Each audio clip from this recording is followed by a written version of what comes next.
Right, 12 o'clock on a Friday. It's a little early for tasting, but we're getting into it anyway. Today, stolen rum. There's a white and a red, 40% alcohol in this.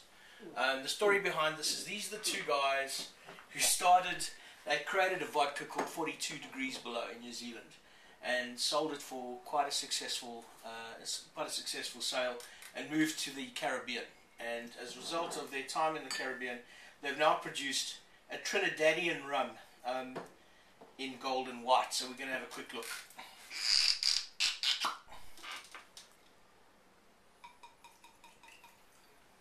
I'm going to treat it in terms of tasting the way we treat wine, I guess.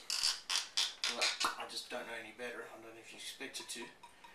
And I'm going to compare it to Honduran rums, which I've had a fair number of. We'll start with the white. No colour. There's some kind of floral notes. You just know there's a lot of alcohol in this. Yeah, that's definitely something you'd want to put with something else. You're not going to drink that straight up. This has potential to be drunk straight up. I think that the darker, earthier, spicy flavours are being parted from the oak are adding a different dimension to it and making it a little bit more approachable. I'm actually getting a bit woozy just on the fumes here.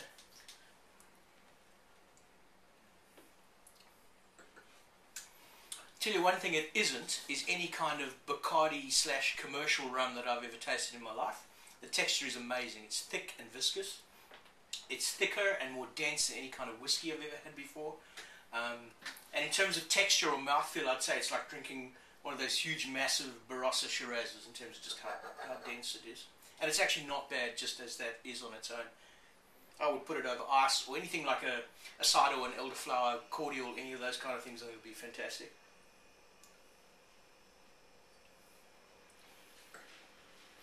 That's really, really, really good.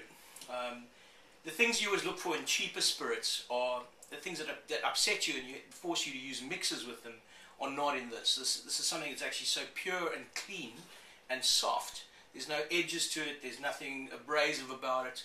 That could be sipped on its own or just over a block of ice would be just fantastic. So there's no question that these are a big, big step up from the commercially available rums in your corner store.